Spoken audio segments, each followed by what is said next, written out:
Sir, wait, sir. Ma'am, excuse me. I showed. One was from the US, which showed that the conventional medical therapy that we are giving in the long run were killing more patients. Second thing is, there are some patients who go to the point of requiring a heart transplantation if this is not corrected. So if it is not corrected and you keep on continuing medical therapy, the requirement that the heart pumping becomes weaker and weaker, and then we put expensive heart pump and other things. So that is where it is. Good morning, all of you. We are really excited in the new era of therapy for atrial fibrillation. And as most of you would have known, we have a very large population of atrial fibrillation, that is irregular heartbeat from the upper chamber. It causes higher incidence of paralytic stroke, increases heart failure risk, and causes sudden death and even increases mortality. So we have been fortunate to have all the new technologies to improve the outcome of these patients. Several years ago, we started doing this with point-by-point ablation at the site of irregular heartbeats. So that it's called RF ablation.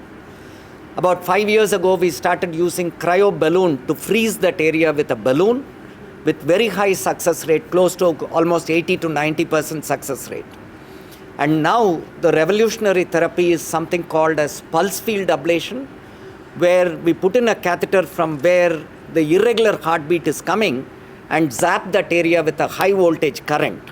And this is not only very effective, and the safety is much higher because the surrounding areas are not affected by this therapy. The nerves around the foot pipe are all spared by this therapy, and therefore it's a highly safe and effective procedure.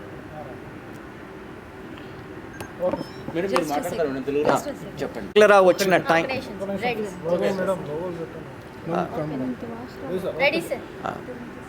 Upper chamber heart బీట్లో గుండెదడ ఎక్కువ వచ్చిన టైంలో లోపల గడ్డ form అనే chances ఉన్నాయి.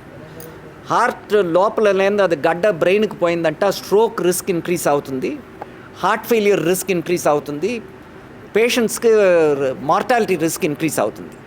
ఇది ఒక కొత్త ట్రీట్మెంట్ ఇప్పుడు వచ్చింది, పిఎఫ్ఏ అని ఒక ట్రీట్మెంట్. నిన్న ట్రీట్మెంట్ స్టార్ట్ చేశాము ఏఏజీ హాస్పిటల్లో. ఇదికి ముందు ఆర్ఎఫ్ అబ్లేషన్, క్రయో అబ్లేషన్ చేశాము. ఇప్పుడు కొత్త different forms of treatment is available at AAG hospital to cure this problem, including surgery. Ask my colleague Dr. Sridevi to speak also. What is the symptoms of this? Gunda dada, Pakshavatam. Doctor, can you please? Pakshavatam, heart failure, ఈ 3 కారణాలు లేదా సడన్గా చనిపోవడం, ఈ 4తో patients వస్తారు. గుండె దడ common.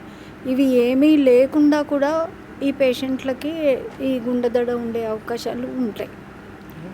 So దీనికి యంగ్ పేషెంట్స్ అంటే చిన్న వాళ్ళలో లావు తగ్గడము, ఆల్కహాల్ మానేయటము, సారా లాంటివి తీసుకోకుండా ఉండడము, నిద్రలో ఆబ్స్ట్రక్టివ్ స్లీప్ అప్నియా అంటారు, అది కరెక్ట్ చేయటము, బరువు తగ్గించడము, ఇవి చేయాలి. వయసు పెరుగుతున్న కొద్దీ ఇది ఎక్కువ అవుతుంది. దీంతో హార్ట్ ఫెయిల్యూర్ రావడం జరుగుతుంది. సార్ చూపించినట్టు ఎక్కువ మందులు ఇస్తే టాక్సిక్ అయ్యి అవి హార్ట్ బీటింగ్ చాలా తగ్గిపోయే అవకాశాలు ఉంటాయి. దానికోసం కరెక్ట్ ట్రీట్మెంట్ ఈ అబ్లేషన్ అన్న పద్ధతి. ఆ అబ్లేషన్లో 3 పద్ధతులు ఉన్నాయి. ఒకటి హై వోల్టేజ్ కరెంట్ పెట్టడము, రెండోది ఐస్ పెట్టడము, ఇప్పుడు వచ్చిన కొత్త పద్ధతి ఇది పిఎఫ్ఏ అంటారు. దీంతో చాలా వెరీ హై వోల్టేజ్ కరెంట్ ఒక షార్ట్ టైం ఇస్తారు. దీనివల్ల లోపల ఉండే కణాల్లో రంధ్రాలు పడి ఏదైతే దడ మొదలవుతుందో అది ఆగిపోతుంది. దీనివల్ల పక్షవాతం అవి వచ్చే అవకాశాలు తక్కువ, రికవరీ తొందరగా అవుతుంది. పేషెంట్ అదే రోజున కానీ మర్నాడు కానీ ఇంటికి వెళ్ళిపోతారు. ట్రీట్మెంట్ ఎంత మటుకు ఎఫెక్టివ్ అంటే ఇవన్నీ 100% ఎఫెక్టివ్ కాదు, కానీ at least this is a new therapy, కొత్త పరికరాలు, కొత్త ట్రీట్మెంట్. దీనివల్ల బెనిఫిట్ 90% దాకా ఉంటుంది. After this, what they should take care? మందులు వాడాలి, వెయిట్ తగ్గాలి, ఆల్కహాల్ తీసుకోకూడదు, డైట్ మార్చుకోవాలి, ఎక్సర్సైజ్, వ్యాయామం తప్పకుండా ఉండాలి. గుండె దడ అనేది ఏదైనా ఏజ్ సంబంధించిన?